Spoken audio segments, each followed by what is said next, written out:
Years ago, we lifted this Subaru Outback. We put a 1.5-inch lift on it because it's a Subaru and it needs to be lifted. We're going to tell you how this has been going. This lift kit was from Anderson Design Fabrication. I do recommend this manufacturer. There are other brands of lift kits for Subarus out there because everyone lifts their Subaru. However, I do recommend ADF. It worked well for us. Here's where we're at.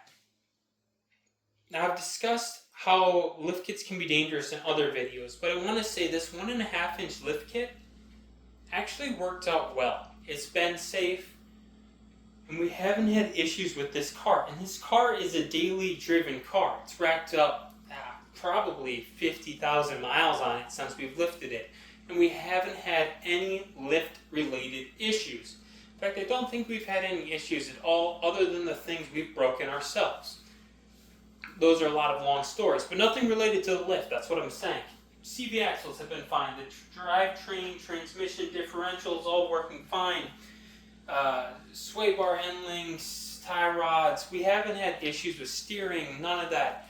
And we checked the tire wear on this thing since we've lifted it, because we've been on the same pair of tires.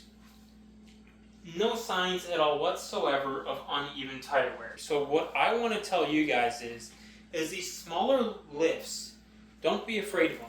They can really be safe. Now, if you're lifting your car, I say, and I've talked about this before, like more than 2 inches, you really want to read into what the manufacturers recommend to prevent damage to your components, like your CV axles especially. A lot of them recommend extended travel CV axles, and a lot of them recommend other spacers, like control arms and stuff. Read into that. If you're lifting your car, read into what manufacturers recommend. Look at forums online for people who have done it and learn from them. Don't make their mistakes. Anyways, I want to say that the car looks great now. It's a nice little touch. It's not a whole night and day difference, but the lift has been safe and it's been enjoyable. Thank you all for watching. Bye-bye.